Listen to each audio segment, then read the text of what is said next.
বিয়ে করছিস কেন? আজ বাসরাত, তবু একটা পাপ্পিও দিস না। লোক অন্যদিকে ঘুরে রেখেছিস। কোথায় ভেবেছিলাম বর এই করবে সেই করবে, সাতজনী বান্ধবীদের কথার সাথে কোনো মিলিত দেখতে পাচ্ছি না। বাসরাতে নতুন বইয়ের মুখে তুই না ডাকটা শুনে খানিকটা অবাক হলাম। কি হলো, কিছু বলছিস না কেন? বিয়ে কেন করেছিস? কিছু করবি না? না করলে ফল কাটা ছুরি গলা চালিয়ে দেব। এই এই, তুই ভয় পাচ্ছিস কেন? ছুরি তো চালাবো আমার গলায়, আর ফাঁসি হবে তোর। সরি, তুই করে বলে ফেললাম। আচ্ছা বাদ দেন এসব, তাকান আমার দিকে। আমার বুকে বাম পাশটা একটা তীর আছে। বুকের বাম পাশে তীর থাকে নাকি বর অনেক রোম্যান্টিক হয়। পিচ্ছি বইয়ের মুখে এমন কথা শুনে অবাক দৃষ্টিতে তাকিয়ে তাকে বললাম, মানে কি বলছেন এসব? এসব কি আবার বলতে হয়? চুপচাপ ঘুমান, নইলে নিচে শুতে হবে। বয়স 15 হবে কিনা সন্দেহ আছে, আর কথা কি বলে এক একটা। হাই আল্লাহ, কি বলেন?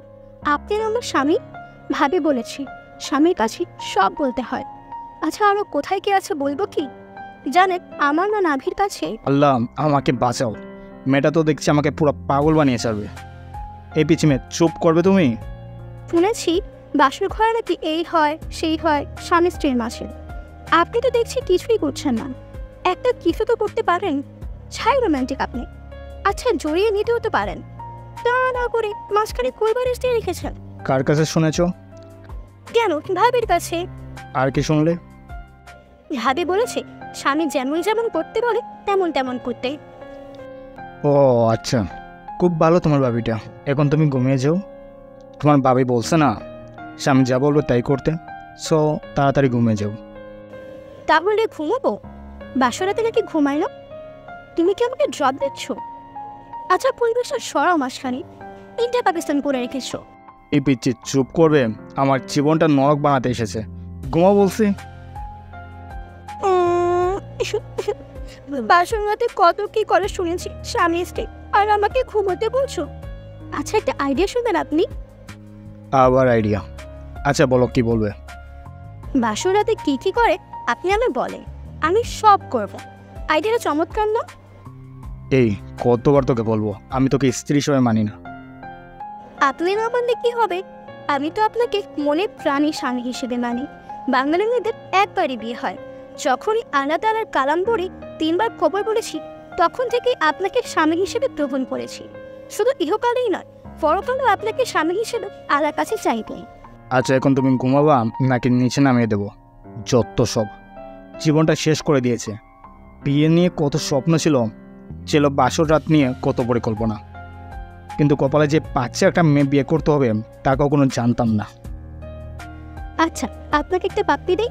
এ বলে মুখটা আমার মুখের দিকে নিয়ে টুটটা টুটের সাথে মিলিয়ে দিল।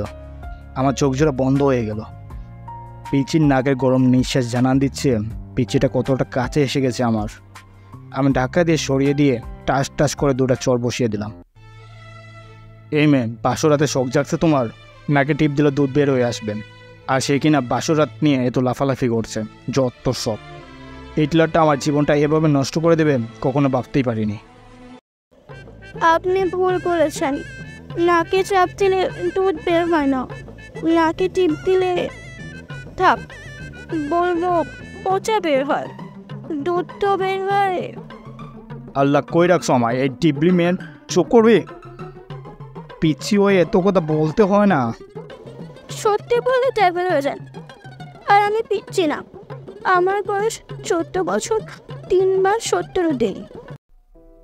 মনে মনে ভাবছি মেয়েটাকে মারা ঠিক হয়নি, কিন্তু কি করব, পিচ্ছি মেয়েটার জন্য এই টিলারটা আমার ভবিষ্যৎটাই নষ্ট করে দিল। আচ্ছা আপনি ঘুমান। আর হাতে ব্যথা পেয়েছেন কি? কথাটা শুনে অজান্তেই খারাপ লাগলো। পিচ্ছিটার দিকে তাকাতেই মনে হচ্ছিল এটা পূর্ণিমার চাঁদ দেখছি। এত সুন্দর কেন একটা মেয়ে হতে পারে? মুখ দিয়ে রংধনুর আভাস বেশি উঠছে। একে পিচ্ছিটা টুট কেটে রক্ত বের হচ্ছে, তারপরটা জড়িয়ে লেগেছে বোধহয়। আচ্ছা তোমার নাম কি? আমাকে বিয়ে করার সময় নাম শুনেননি? তোমাকে বিয়ে করার আমার কোনো ইচ্ছেই ছিল না, ইতলাটার জন্যই বিয়ে করছি। এখন নাম কি বলবা? এখন বলে লাভ নেই, বিয়ে তো করে ফেলেছেন। শুনেন, আমার নাম কারিমা জাহান কথা। আচ্ছা সরি, তোমার লাগেনি তো? এই নাও টিস্যু, রক্তটা মুছে নাও। আপনি না বলেছেন আপনি আমাকে স্ত্রী হিসেবে মানেন না? না মানলে আমার জন্য কষ্ট পেতেন না। ওই চুপ করবি। তোকে স্ত্রী হিসেবে আমি কোনোদিন মানি না আর মানবও না। কাউকে টিস্যু দেওয়া মানে তাকে বউ হিসাবে মেনে নেওয়া না। এই বলে বালিশটা নিয়ে চলে গেলাম সোফাতে। আর একটু থাকলেই আমি পাগল হয়ে যাব। কই যাচ্ছেন আপনি?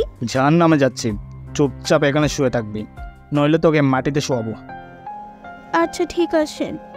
বাতিটা অফ করে শুয়ে শুয়ে ভাবছি, হিটলারটা আমার জীবনটা এভাবে নষ্ট করে দেবে। তবা শুনলে বাসায় এসে আমাকে খুন করে ফেলবে, নইলে গাড়ির নিচে চাপা পড়ে নিজে নিজে মরবে। বারবার তোবার কথা মনে পড়ছে। দুজন দুজনকে নিয়ে কত স্বপ্ন দেখেছি। আর এখন মাঝখানে হিটলারটা বিচ্ছিটার সাথে আমার বিয়ে করিয়ে দিল। ও, আপনাদের তো আমার পরিচয়টা দেওয়া হয়নি। আমার নাম জিসান আহমেদ রাজ। অনার্স কমপ্লিট করে বাবা মানে হিটলারের হোটেলে খাচ্ছি। হঠাৎ রুমের বাতিটা কে যেন জ্বালিয়ে দিল। এই বিচে কী করো? কেন দেখতে পাচ্ছেন না আপনি? কাপড় কেন খুলছো? আমি কাপড় পরে ঘুমাতে পারি না। যত সব এই কাপড় পরা। আর যদি কাপড় খুলতে দেখছি কি যে করব। আপনি না বললেন ঘুমাতে, এত ভারী কাপড় পরে কেউ ঘুমায়? কেউ যদি বা না ঘুমায় তুই ঘুমাবি। ঘুমা বলছি। বাবা, আমার স্বামী আমাকে কাপড় পরতে দেয় না। কথাটা বলতেই মুখটা চেপে ধরলাম। এ তোমার কি হয়েছে? এসব কি বাবাকে বলতে হয়? তো কি করবো, কাপড় পরে ঘুমাতে পারি না, তাই বাবাকে ডাক দিচ্ছি। বাবা বলেছে যদি কোনো সমস্যা হয় বাবাকে বলতে।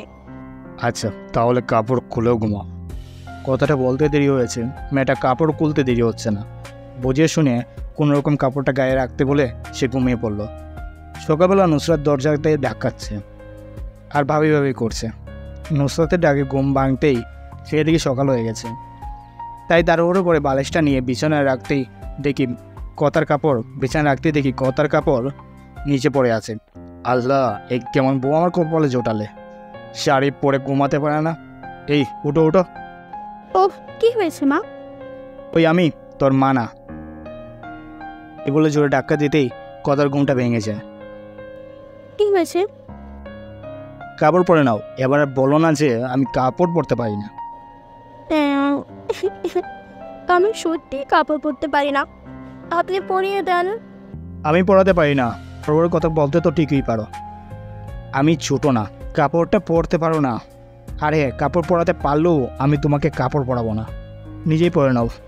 বাবা, ও বাবা, আপনার ছেলে আমাকে শাড়ি পরিয়ে দেয় না।